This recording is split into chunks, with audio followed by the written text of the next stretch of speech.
अगर तुम्हारे पास टाइम भी नहीं है और ग्रामर में तो तुम इंटरेस्टेड नहीं होगी, एक एक दो दो नंबर के लिए मैं क्या क्यों तक पूरा चैप्टर पढ़ूँ। तो सो ही गाइस दिस इस वीडियो में हम देखने वाले हैं कि मैंने अपने 12 बोर्ड्स में 95 स्कोर किया था इंग्लिश के अंदर, और आप भी अपने 12 बोर्ड्स में इंग्लिश में 95 कैसे स्कोर कर सकते हो। इतनी कोई महारत नहीं भाई, इंग्लिश तो एज सब्जेक्ट इसके अंदर आप 100 ऑफ 100 भी स्कोर कर सकते हो, बस आपको प्रॉपर तरीका पता होना चाहिए कि पेपर को कैसे अटेंड करना है। तो सबसे पहली चीज़, अगर आपके एग्जाम्स ऑब्वियसली पास में आ रहे हैं और आपको कुछ चैप्टर्स हैं ऐसे जो नहीं आते हैं या आपने देखे भी नहीं चैप्टर्स को, तो उन चैप्टर्स की बस समरी पढ़ लेना अच्छे से, बस समरी कर लो उस चैप्टर की। अगर तुम्हारे पास इतना टाइम नहीं कि तुम हर चैप्टर को लर्न करने बैठे तो नहीं, ठीक है कोई बात नहीं, समरी लर्न कर लेना, समरी देख लेना। Summary is the most important, उसके अंदर तुम्हें अपने पूरे चैप्टर बदल जाएगा कि ये है, हर चैप्टर की समरी देख लेना। और फिर खुद को टेस्ट करने के लिए राइटिंग प्रैक्टिस करना, मतलब लॉन्ग लॉन्ग क्वेश्चंस उठाना। डेस्क वर्क होती है ऑब्वियसली एग्जाम से 2-3 महीने पहले आ जाती है, अभी इस साल की डेस्क वर्क या पिछले साल की डेस्क वर्क वो उठाना, उनमें से लॉन्ग क्वेश्चंस देखना और उसकी प्रैक्टिस करना स्टार्ट कर देना कि तुम्हें क्वेश्चंस बन रहे हैं क्या। उन क्वेश्चन आंसर्स को एक बार गो थ्रू जरूर कर लेना ताकि तुम्हें पता रहे कि कीवर्ड्स क्या है, लिखना क्या है। English matters the most, English में ढंग तरीके से इंग्लिश लिखना। प्रेजेंटेशन बहुत ज़्यादा इंपॉर्टेंस रखती है इंग्लिश की पेपर में, तो लाइक बहुत ज़्यादा कि तुम मार्क्स प्रेजेंटेशन से ही मिलने वाले, समझ लो। हर क्वेश्चन को नीट, मैं ये नहीं बोल प्रेजेंटेशन का मतलब कि अच्छी राइटिंग लिखना, नहीं, कोई नहीं होती अच्छी राइटिंग लोगों की, तो नीट एंड क्लीन लिखना ये ज़्यादा ज़रूरी है। नीट एंड क्लीन लिखना उस पेपर को जितना हो सके, हर लाइन के बाद, हर क्वेश्चन के बाद में अंडरलाइन करना, ढंग तरीके से लिखना, फॉर्मेट बनाओ तो वो ढंग से लिखना। तो ये चीज़ें जो मैं बता रही हूँ रीडर के लिए है, रीडर पोर्शन के लिए, लिटरेचर पोर्शन के लिए ये चीज़ें करना कि क्वेश्चन आंसर्स को ढंग से करके चल जाना। लिटरेचर पोर्शन के लिए तो कुछ नहीं है कि क्वेश्चन आंसर ढंग से करके चल जाना, उसमें बस वही आता है लिटरेचर पोर्शन में, इतना ज़्यादा कुछ आता नहीं है। और डेस्क वर्क सॉल्व करना, डेस्क वर्क में जितने भी लिटरेचर क्वेश्चन दे रखे हैं उनको सॉल्व करना, वो एज मच एज पॉसिबल है।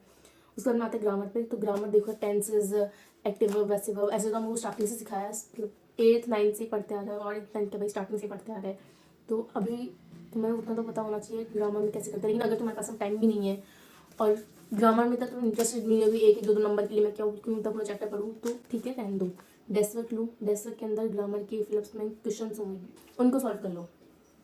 बहुत सही चीज़ है, उनको सॉल्व कर लो, तुम्हें एक दिमाग में आइडिया हो जाए किस क्वेश्चन के लिए मुझे क्या क्या लिखना है। मैंने भी ऐसे किया था, ग्रामर नहीं पढ़ी थी, बिल्कुल भी नहीं पढ़ी थी, सिर्फ डेस्क वर्क उठाई, डेस्क वर्क में जो क्वेश्चंस थे उनको ही सॉल्व किया। इस साल की डेस्क वर्क और पिछले साल की डेस्क वर्क, मैंने दोनों डेस्क वर्क उठाई थी, और फिर उनके अंदर डेस्क वर्क में 8 मॉडल पेपर्स होते हैं, उनके अंदर कितने सारे क्वेश्चन हो जाते हैं ग्रामर के, जैसे मैं उनको सॉल्व करके गई थी, और फिर एग्जाम में अपना फिर क्लिक हो जाता है माइंड में कि इस क्वेश्चन में क्या आएगा। तो अगर तुमने चैप्टर्स ग्रामर के नहीं कर रखे इतने सारे चैप्टर्स, तो वो कर लेना। और अब बात आती है राइटिंग सेक्शन की। सबसे पहली चीज़, लर्न योर फॉर्मेट। फॉर्मेट ढंग से अच्छे से लर्न कर लो कि फॉर्मेट कैसे बनेगा। Format is the most important thing in writing section. Format को अच्छे से प्रैक्टिस करो, प्रॉपर तरीके से फॉर्मेट बना के आओ। और एप्लीकेशन वगैरह समझ लो, ऐसी है कोई एप्लीकेशन ऐसा रहती है कि तुम्हें नहीं पता, तुमने तो पहली बार देखी एग्जाम के अंदर, तो हर एप्लीकेशन का स्टार्टिंग की लाइन का फॉर्मेट सेम होता है। जैसे मेरी एप्लीकेशन में था, I beg to say that I am student of class 12th, ऐसे तुम इन एप्लीकेशंस को अच्छे से उनकी स्टार्टिंग की 2 लाइन, एंड की 2 लाइन रट लो, अच्छे से रट लो। बीच का फिर तुम अपने मन से थोड़ा सा क्लिक करके बना सकते हो कि हाँ ये टॉपिक है तो मैं बना दूंगा अपने मन से अच्छे से प्रॉपर इंग्लिश में लिख के, लेकिन थोड़ा सा कोशिश करना थोड़ा उसको तुम बड़ा रखो। ऑब्वियसली वैसे तो format matters a lot in application, but जो अंदर लिखोगे तुम उसको थोड़ा सा बड़ा लिखने की कोशिश करना, लेकिन फर्स्ट 2 लाइन और लास्ट की 2 लाइन सेम रहती है, तो वो तुम लिख के चल जाना। बात आती है रीडिंग सेक्शन में, सब इसमें पता है लोग मार्क्स इसकी वजह से होते हैं, लाइक मैं बोल दूँ तो मैंने तो नहीं खोए थे, लेकिन मेरी बहुत सारे फ्रेंड्स थे उन्होंने इसकी वजह से मार्क्स खोए थे। फिर बात तो सबसे बड़ी चीज़ कि लोग ये टीचर्स बोलते हैं कि क्वेश्चन को अच्छे से रीड करो, फिर क्वेश्चन आंसर्स में जाके करो। भाई क्वेश्चन वो जो तुम पैराग्राफ होता है उसको अच्छे से रीड करने का पहले तो टाइम बहुत ज़्यादा वेस्ट होता है, कुछ जाता भी नहीं दिमाग में, कितना स्ट्रेस होता है एग्जाम टाइम पे। उस क्वेश्चन को तुम रीड क्या कर रहे हो, बस रीड ही कर रहे हो तुम, उसमें तुम्हारे अंदर कुछ जा नहीं रहा है, तो उस पैराग्राफ को रीड करने की कोई जरूरत नहीं है। क्वेश्चन आंसर्स में जाओ, उसके पैसेज के पैराग्राफ में, और क्वेश्चन देखो, आंसर ढूंढो पैराग्राफ से, और थोड़ा सा उसमें चेंज करके। ऐसे नहीं तुमने आंसर में वो छपी छुपी लाइन है तुम उसको छाप लो, नहीं मिलने वाले भाई, 12th मार्क्स से नहीं मिलेंगे। पैसेज के अंदर थोड़ा सा उसमें थोड़ा सा चेंज करके अपनी इंग्लिश डाल के और फिर उसको थोड़ा सा बड़ा करके लिख दो। सेम टू सेम मत छापना, ही गलती बिल्कुल मत करना कि तुम सेम टू सेम पैराग्राफ छाप रहे हो, नहीं, उनमें थोड़ा सा चेंज करके लिखना। बस क्वेश्चन में जाओ, क्वेश्चन देखो, आंसर ढूंढो उस पैराग्राफ में से, थोड़ा सा अपने मन से बना करके, और फिर उसको आंसर को लिख दो। तो पैसेज में तुम ये करना। और एक और चीज़, स्पीड मैटर्स अ लॉट।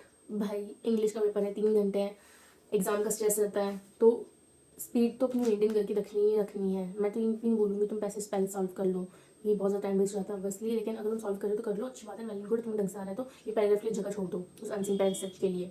पहले तुम क्वेश्चन आंसर्स करके आओ, ग्रामर करके आओ, लिटरेचर, राइटिंग, क्वेश्चन कुछ करके आओ, फिर लास्ट में आके पैसेज में इतना टाइम वेस्ट मत करना भाई, पैसेज की कोई इतने मार्क्स भी नहीं मिलने वाले तुम्हें, और पैसे तुम एंड मोमेंट कुछ भी कर सकते हो बाद में उधर, अगर तुम्हारे पास टाइम नहीं बचता है तो। लेकिन क्वेश्चन आंसर्स के लिए तुम्हें ज़्यादा फोकस रहना पड़ेगा।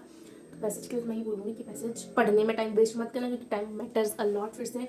तो क्वेश्चन देखना, आंसर ढूंढना और लिख देना, बस इतना ही करना। और इंग्लिश को इतना महान सब्जेक्ट तो है नहीं, स्टार्टिंग से क्या था। इंग्लिश का पेपर सच में बहुत ज़्यादा ईजी आता है। 10th में तो भाई इतना ईजी आता है, और 12th में भी। मैंने तो 10th में भी सेम 96 स्कोर किए थे मैंने 10th में अपने इंग्लिश के अंदर, और 12th में 95 स्कोर किए थे।